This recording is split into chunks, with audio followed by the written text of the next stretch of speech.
Hello, welcome back. This is going to be lecture 9, in which we're going to have stuff going around in circles. In particular, we'll be looking at what's called uniform circular motion, which is the type of motion where something goes in a circle at a constant speed.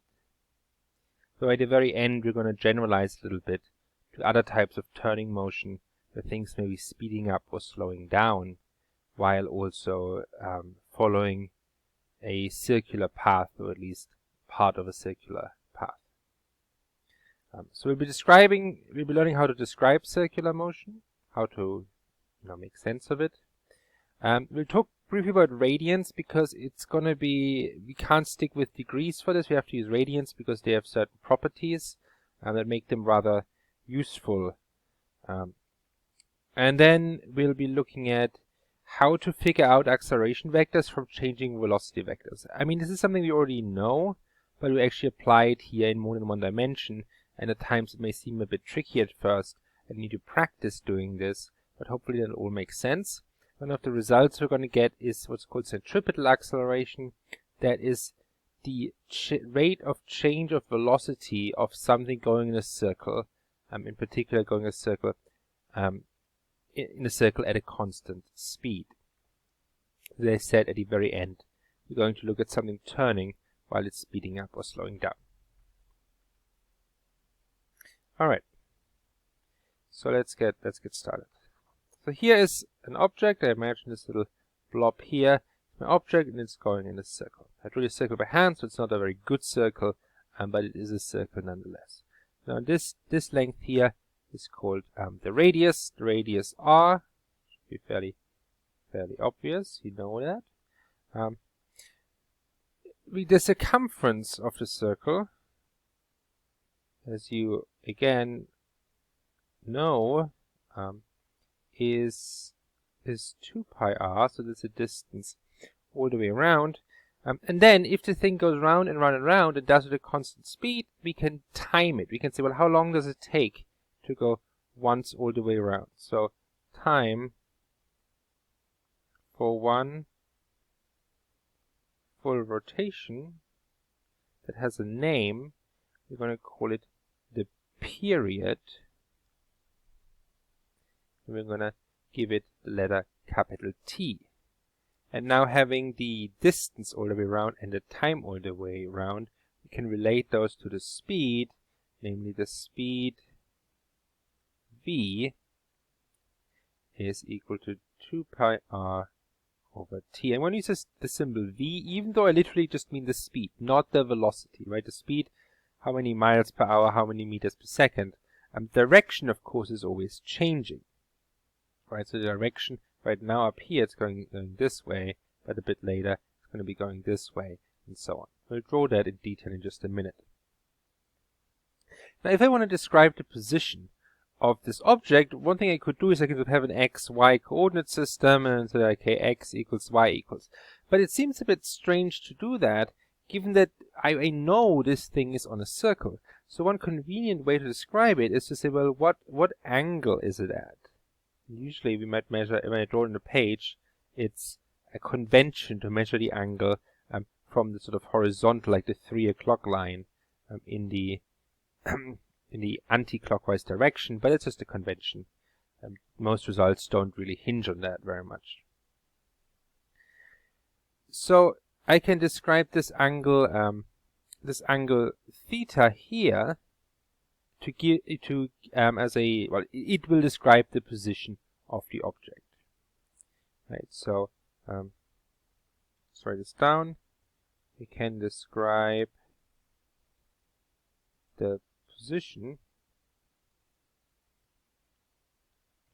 of the object using an angle.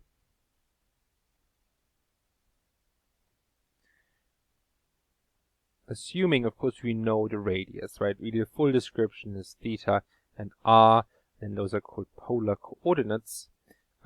But we assume r is fixed, so we really just describe where is this thing using a single angle, namely this one here. If this is the angle, well, I know the object is going to be there. Okay. So how does this theta relate to, moving around? So to answer that, what we're going to need is we're going to need to make sense of radians. So it's a little aside. Radians. Now, you've met radians in your math courses before. Now, if you're anything like me and like most people, radians don't really come intuitive, right? If I say 45 degrees, you kind of know what I mean by that. Let's say, 90 degrees, you know what I mean. Radians is, if I say 0.5 radians, you're like, how big is that, right? That is fine, but they are mathematically extremely useful. So let's figure out why. Like, what is a radian, right? So here's what a radian is. Let's say I have a sort of pizza slice as part of my circle, right here. And now it has a certain radius r and an arc length s. Right? This path on the outside is called the arc length. Again, hopefully all this is stuff you already know from your math courses. So this angle here,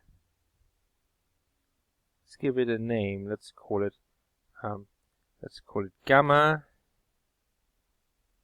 So gamma is equal to 1 radian if, and only if, but I'm going to write if, the radius is equal to the arc length of the outside, right? So what am I saying? I'm saying that I could have made my pizza slice in all sorts of different sizes, but if I pick the right size such that this length around the outside is exactly the same as this radius here, then the angle is 1 radian.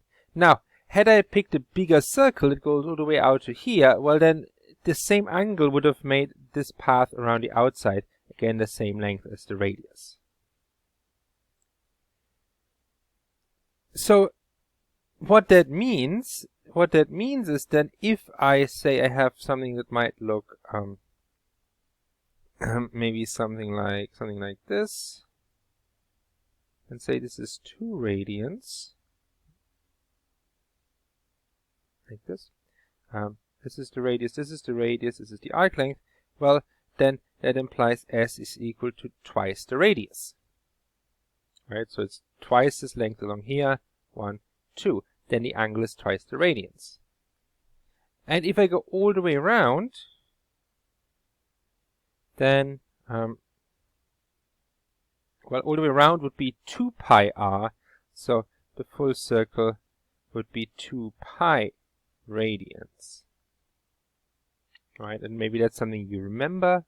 2 pi radians. Alright, why is that? Well, because I'm going 2 pi times the radius around, and every time I travel 1 radius on the outside, the angle I've traversed is exactly 1 radian. So another thing this means is that I can think of an angle as a ratio. Angle, what is an angle? It's the ratio of arc length to radius. Right? So I can write theta equals the arc length along the outside, the outer edge of my pizza slice, divided by r. Because what we had up here is, for example, s equals 2r. 2 was my angle, right? So 2 is s over r for this particular example, for example. So, of course, this only works when you're in radians, and that is the reason we use radians, right? That is why radians are a thing, because of this really sort of convenient relationship. As I already said, it's 2 pi all the way around, so 2 pi, that means the circumference would be 2 pi times r. Yes, indeed, excuse me, that is going all the way around once. Now, if something is moving in a circle, then the angle will change. If moving in a circle, theta changes. Where theta is this angle up here. Imagine this object keeps moving, and so once it's moved over here, right, then the angle would be this whole thing, and so on. So here, let me draw another circle, rather poorly, but it'll work. Right, so if this is my angle theta, the object is right here. Well, a little bit later, the object might be over here, and this would be some kind of change in angle. And the rate of rotation, I might write in terms of, well, how quickly is that angle changing per second. So we're going to define what's called angular velocity. And we give it a symbol omega. So this is a Greek omega. It's a lowercase letter. It looks a little bit like a W, but it is not a W. It is a phonetically, it's a long O sound. But if you enter it like on your computer, don't write W. That is simply wrong. They look similar, so what? Right? It's a different letter. It's called omega. And we define that as the rate of change of angle with time. So I might say, by how much is the angle change per change in time? Or if I want to be more precise about it, if this thing itself is changing, I might write it as a derivative. So we can apply calculus there. But for the most part right now we'll be okay with this. Why? Because, well, if the speed is constant, then that means the angular velocity is also constant. Notice angular velocity is, for our purposes right now, not a velocity with like a vector. It is just a term for how quickly is this rotating. There is a direction to it. It has to do with, well, is the plane like this, or is the plane sort of inclined? Like if I took my piece of paper and held it like the way I'm holding my hand now, right, then the motion would be sort of in a different direction. So there is a vectorial aspect to this, but you might learn it in a more advanced course when you study rotations in more detail. So angular velocity, by how much is the angle changing every second? So the units here would be in radians per second. So what that implies then is that my speed, right, the speed is distance traveled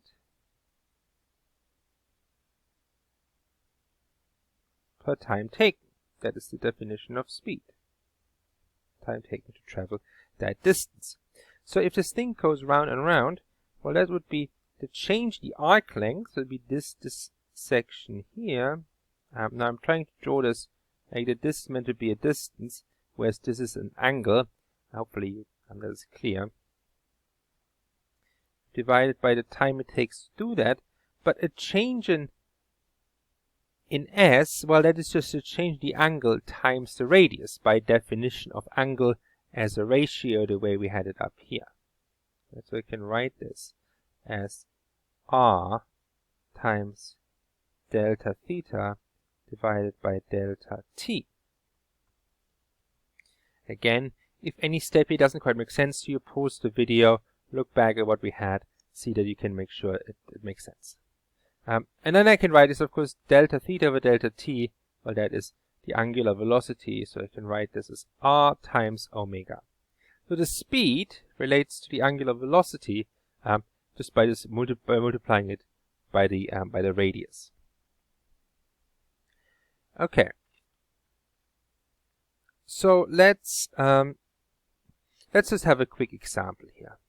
If you start a new page for that purpose. So let's have a quick example. Our example is this.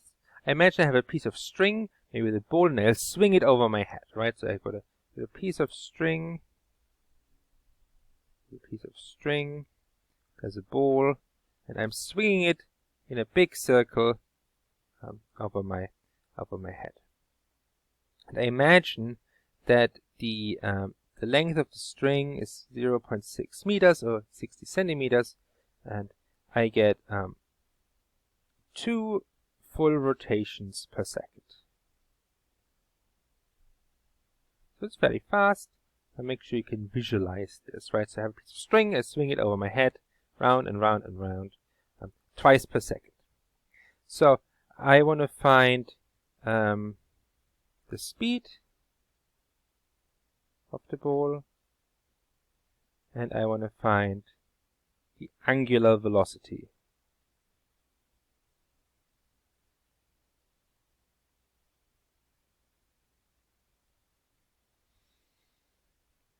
Well, let's start with the speed, right? So the speed, v, well, we know it's distance traveled per time taken, so it's 2 pi r divided by the period. Remember, the period is the time once around. Now, we know what r is. It's 0.6. What's the period? Well, it goes round twice per second, so the period is just half a second, right? If it makes 2 full rotations per second, well, then 1 rotation is going to take half a second, 0.5 seconds. You can plug it into a calculator or just estimate in our head. I think it comes to about 7.54 meters per second. Okay, so we found the speed, and now we're going to find the angular velocity. Angular velocity. See if you can do it yourself. Maybe post the video, figure it out yourself. Well, here we go. Omega is equal to, well, what angle is it traveling when it's going all the way around? It's 2 pi for 1 full rotation. How long does it take? 0.5 seconds. So that just comes to 4 pi per second, 4 pi radians per second. So that's about 12.57 radians per second. Another way I could have found this is I could have used the relationship we derived up here and said v, the speed, divided by r makes omega. 7.54 divided by 0.6 makes 12.57. You can double check to make sure that is true. Okay, so now we know how to describe circular motion. We've talked about angular velocity, speed, how are they all related. Now let's actually look at the acceleration that an object has while going in a circle. Now you might say, hold on, there's no acceleration, it's going at a constant speed. That's correct, it's going at a constant speed, but it is changing its direction. And remember that velocity consists of both a magnitude, a speed, as well as the direction. And now the direction is changing. So how do we deal with that? How do we calculate what the acceleration is? Let me show you. So let's look at an example. Let's imagine the following situation. I imagine there's maybe a car. I'm looking at it from above, like a bird's eye view, and it's going on a turn. Now, I can imagine this is part of a whole circle, but it doesn't matter for the motion right here whether it actually goes all the way in a circle or whether this curve can just be sort of described as part of a circle, the center right there.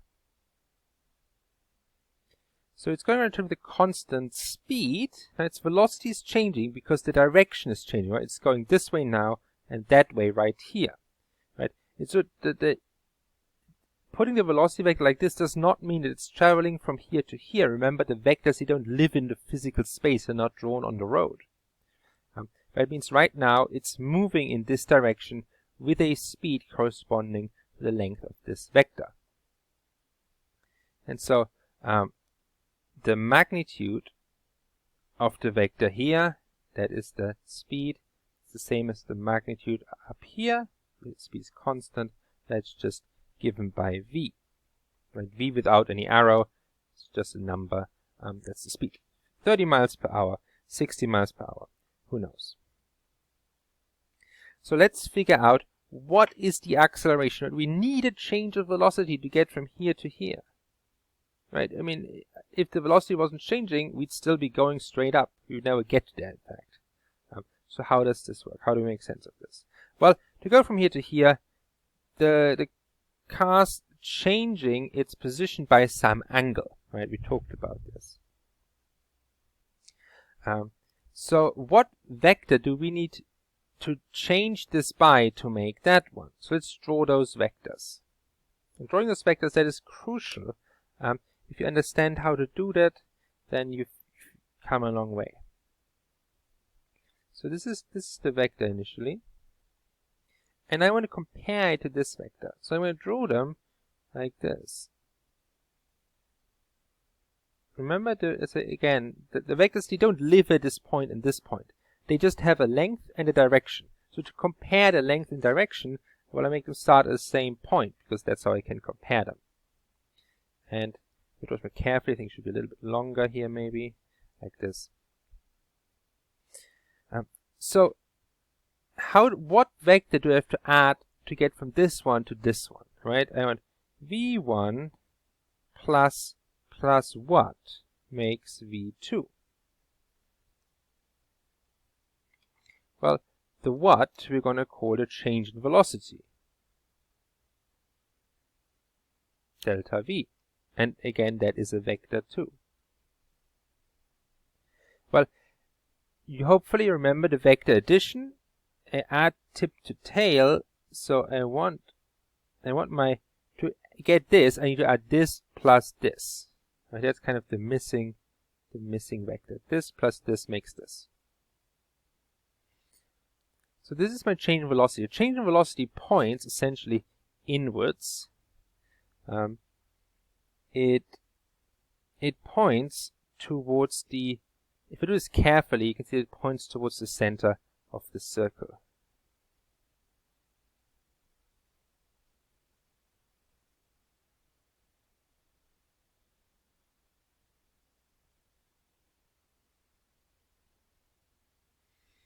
Right. Okay, now if the change in velocity points this way, well, that means the acceleration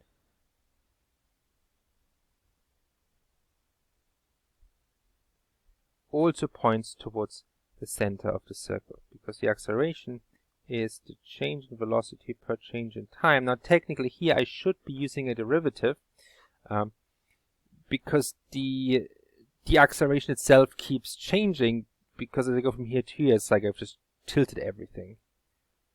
But I'm going to be a bit careless. I'm going to write it like this. I'm going to assume this angle is sufficiently small. We'll come back to that idea in a second. The acceleration we get by having this change in velocity over time. Time is just a number. I divide a vector by a number. I get a new vector in the same direction as the original vector here. Right? That also points towards the center. Okay. Now you might still not entirely believe me. You're like, wait a minute. Is it really exactly towards the center? I mean, if I'm here and it points down there, or maybe the average between those points. So let me convince you. Let me try to convince you here. So I'm going to draw this again. I'm going to draw those two really close together. So if I draw it like this, initially it's here, and a little bit later it's sort of over here. Then the velocity vector here looks like this. The velocity vector here looks sort of like this. And if I compare them, these are essentially it. Sorry, I drew this one a bit too far to the left. Let me try this again. More like this. Right. So they're very similar to each other. This is v1, this is v2, and then the change in velocity is from here to here.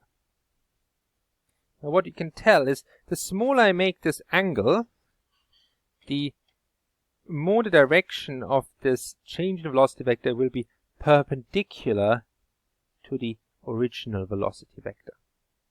Now, if I actually want to figure out what's the acceleration, because the acceleration constantly keeps changing, I should look at a very, very, very tiny time interval.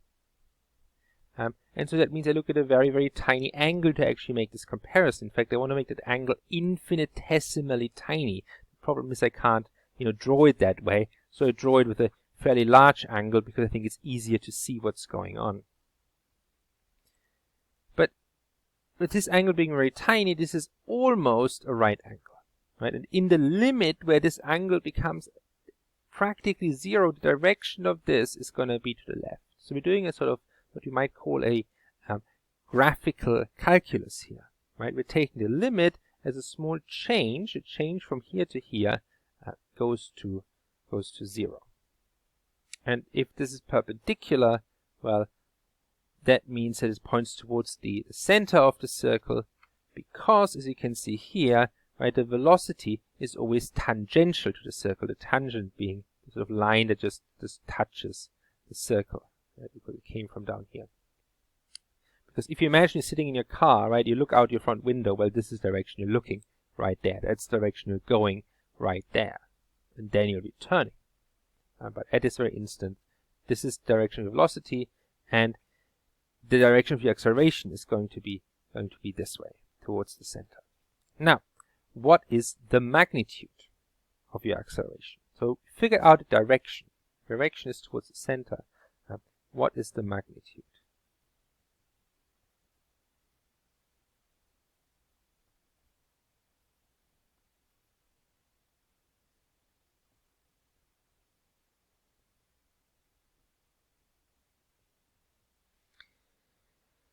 Okay, so we're going to do a little derivation here, figuring out what that is. Ultimately, you'll probably get very used to just using the result and not worrying about the derivation very much, but learning how to derive things is part of learning physics. So some of the techniques, the thought processes, they do matter, even if the particular proof in question isn't itself that important. Okay, so we want to find the magnitude A, and maybe I'll just write it as A, right, in this case, that the magnitude without the vector, that's just the magnitude of the acceleration. How many meters per second squared? We know the direction. We figured that one out already. Okay, so let me draw this picture again, just to have it once more. I guess I should stick with my color code. So here's my initial velocity, and its length is v. And then a tiny bit later, I'm here, the length is the same. Because it should be straight lines. I'm being a bit sloppy here. And the change in velocity, by the way vector addition works, is going to be this. Okay, so I hope you're still with me. And so if the thing turns by a small angle, delta theta, then this angle here, or the same one I drew up there, this is also delta theta, right? Why is this? Well, imagine this is the radius that points to where the object is, and I'm going to stick my velocity vector like this. Well, if I rotate them both to get to here, then I've rotated them both by the same amount. And so this vector, this angle here is the same as this angle here. Okay, so the acceleration, right, is given by the change in velocity per change in time. And the magnitude of it, the thing I want, well, that's just the magnitude of the change in velocity per change in time. So I just want to figure out the length of this, and then divide it by the time it takes to go from this direction to this direction. Right, the time it takes to get from here to here along my circle, bat circle. Right, time it takes to get from here to here. Okay, so let's look at those two individually. Right, acceleration delta v over delta t. Well, delta t is going to be the, well, what do I know? I know that speed is distance traveled per time taken. So time taken is distance traveled over speed.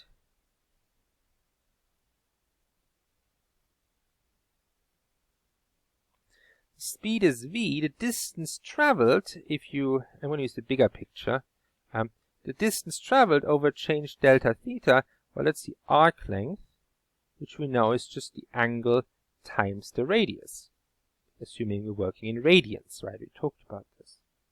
The distance traveled is going to be r delta theta, and the speed is going to be v. That's what we called it. Okay. So what about the delta v, right? It's the other part that we need. Delta v. So what is the length of this? So I want to make a bold claim now. This is a triangle, right? This is not a pizza slice. This is a triangle, 3 straight edges. I'm nonetheless going to say that it is equal to, this length here is equal to the angle times the length of those. So imagine, let me write it down first and then talk about it. Right?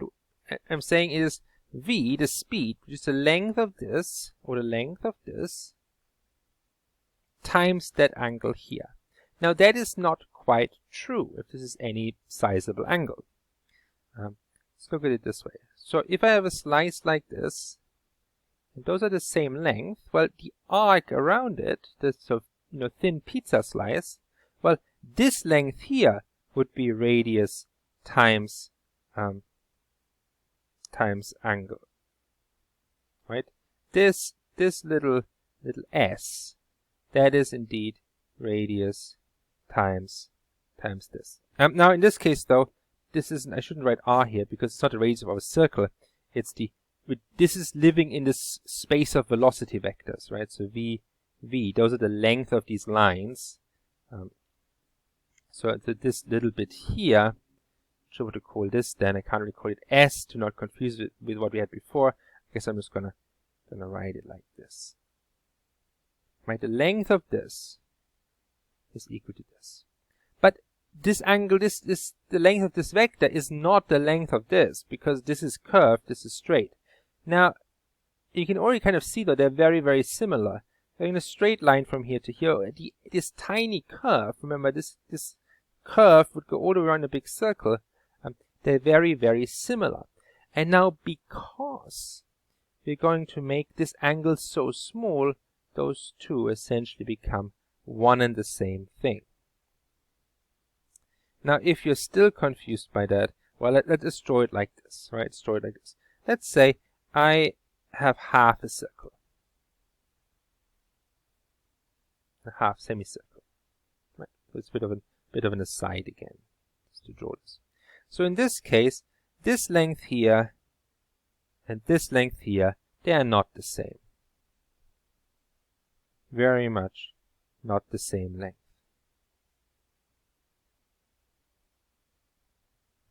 This one's definitely longer. Well, what about a situation when I have a quarter of a circle?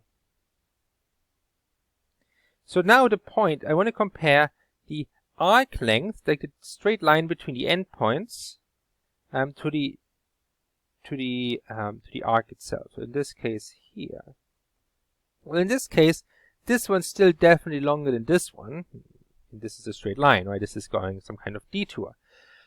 But you can kind of see that they're getting fairly close together, right? Now, if I have a very small angle like this, then this and this, they're almost identical. I mean, it almost really curve here a little bit too much, right? Because this is barely curved. You barely notice that you're going in a big circle if you're going from here to here along this path here.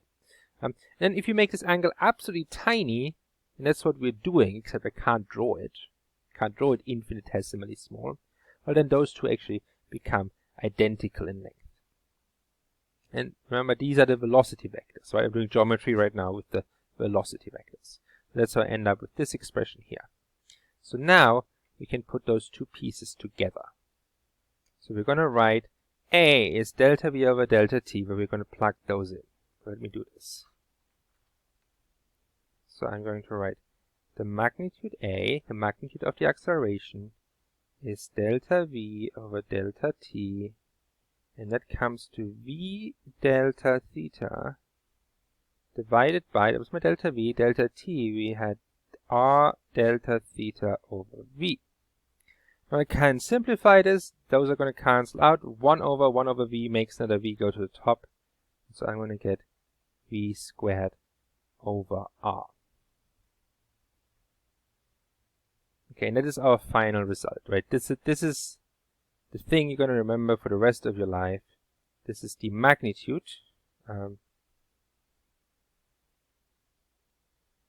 magnitude of the centripetal acceleration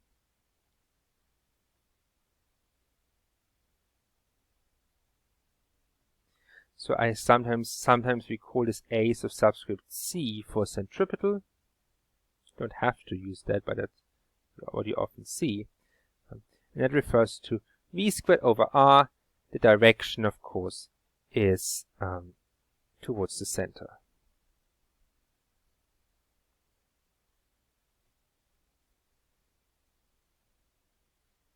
Okay, so we've derived that. Let's go back to our ball on a string, the example we worked earlier, to see what the centripetal acceleration for that example is. So I suggest you go back right now to your previous notes from earlier, and maybe try it yourself first. Well, I'm going to do it right here. So our task is find the magnitude of the centripetal acceleration for the ball on the string from earlier. Well, what did we have? Well, we had that the radius was 0.6 meters and we had that the time around was 0.5 seconds. I mean, we were told it goes round twice a second, so we figured out that that was the period the time runs around. And from that we figured out that v, the speed, is 7.54 meters per second square, meters per second speed. And now all we have to find is the centripetal acceleration. Well, I'm going to use the expression I derived up here, v squared over r. So it is v squared over r, 7.54 meters per second squared, divided by 0.6 meters, and if my math is not fooling me, then this should be around 94.75 meters per second squared. I'm going to check the units. I mean, I just wrote those down. Meters per second all squared, right? So this is going to be meters squared per second squared at the top, divided by meters. Well, that leaves me with meters per second squared. Those are indeed the units. Again, another sanity check. We passed it. Let's do another quick example. It doesn't hurt. Let's ask the following. How fast can you drive around a 60-meter radius turn such that your centripetal acceleration is smaller or equal to 2 meters per second squared. Now, when you sit in a car and you drive around a tight turn, you do it fast, right? You can feel like a force on your body. Like the car door is going to push against you. It feels like you're being sort of pushed sideways in the car. We'll talk about that more later when we talk about forces, but that is your experience of the centripetal acceleration. So if you want to keep this small, it kind of makes for a more comfortable ride. Or you could think a similar example maybe for a roller coaster, right, where you want to keep the passengers thrilled yet not uncomfortable. So you might worry about centripetal accelerations in a scenario like that too. Well, let's answer this, right? How fast can you drive? So, of course, most roads don't go in circles, but we can still think of a small section of a road as having a radius. So, for example, if the road maybe goes something like this, right, the road goes here, but maybe I can think of this section of the road here as being part of a circle like this, right? So I can try, the car's going from here to here, it's as if it was going in a big circle like that, like along that section of the road. Okay, so, well, I have that, so 60-meter radius, right? And we don't want to have an acceleration that exceeds 2 meters per second squared. Well, what do we have? we have v squared over r, that is equal to the centripetal acceleration, and that better stay smaller than 2 meters per second squared. So that means v squared over r better stay smaller than 2 meters per second squared. And so I can write v squared better be smaller or equal r times 2 meters per second squared. Well, what is r?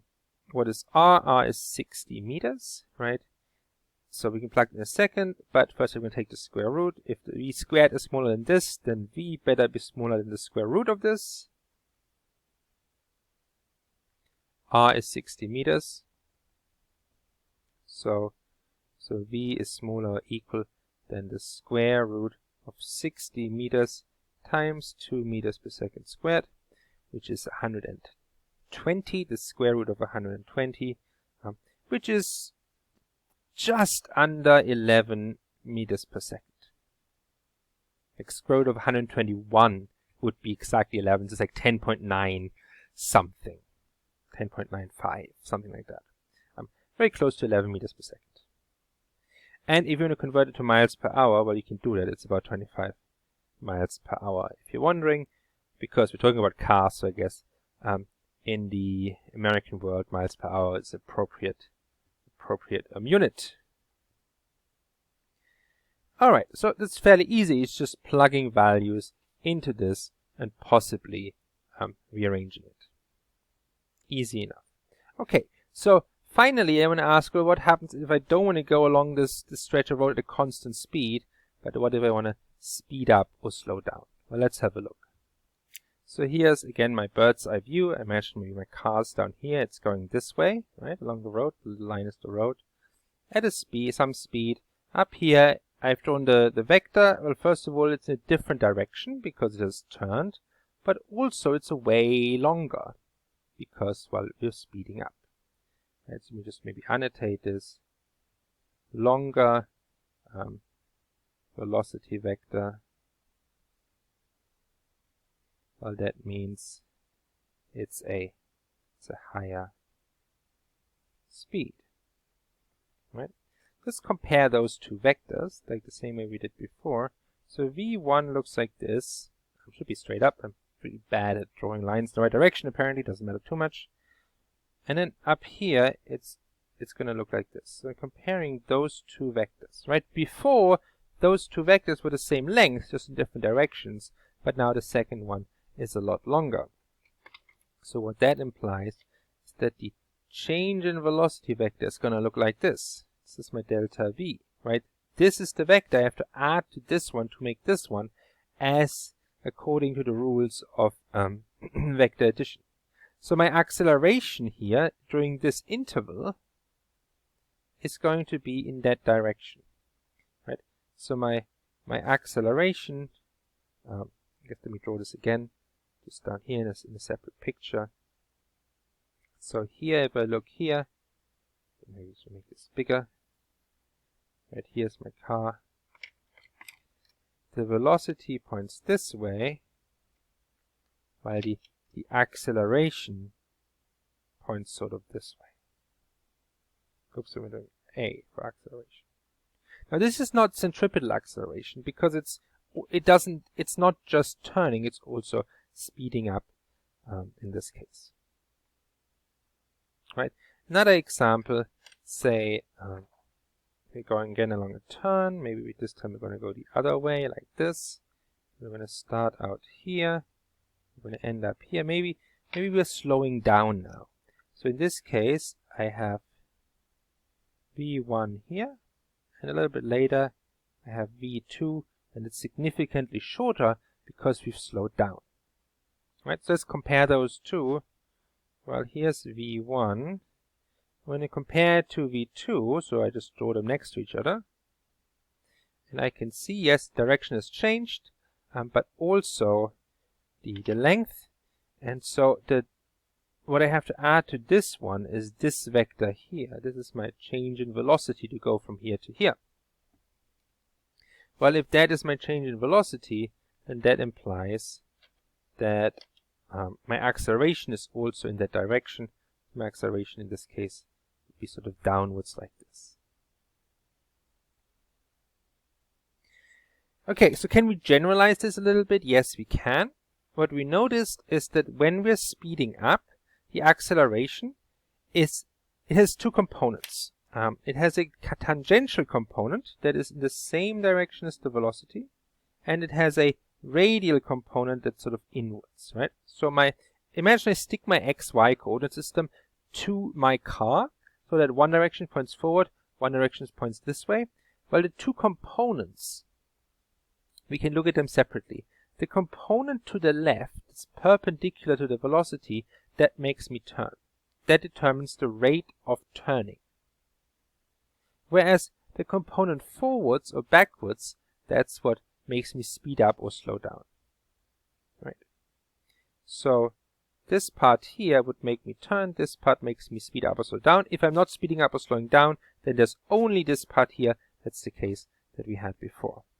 In the second case here, right, the velocity was in the upwards direction, as stored on the page. Well, there's a component inwards towards the center of the turn, and there's a component backwards in this case that makes the car slow down. And you can check individually. The rate at slowing down is given by this value. The rate at turning, as per centripetal acceleration equation, is given by this value here. Let's write this down. Let's generalize.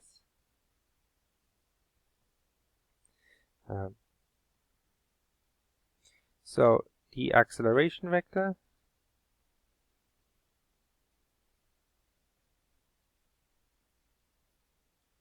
can be split up into two components.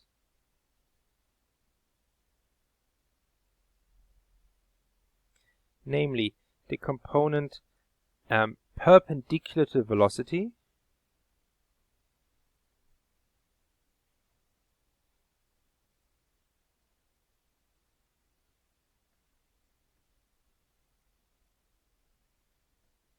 and that component is just the centripetal acceleration.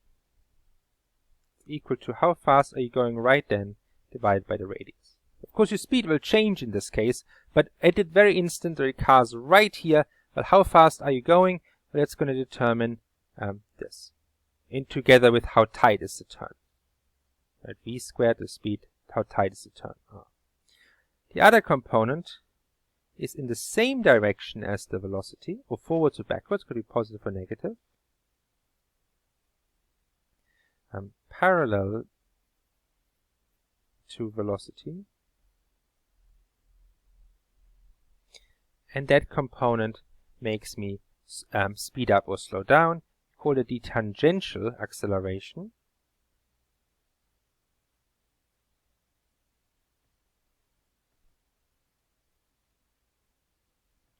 And that is equal to the rate of change of speed with respect to time. With respect to WRT, useful abbreviation with respect to time. If you think you might not recognize it again, write it down now, with respect to time. Right. So I can write this as d speed, so delta speed, delta t, or as a derivative, I could write it as d speed dt. And of course, this one points forward, speeding up, backwards, slowing down. And this one, of course, points inwards towards the center. An intuitive way to think about it is, imagine the car just slides along maybe across ice, and you want to make it turn in that way. Well, to make it turn, you have to pull it sideways.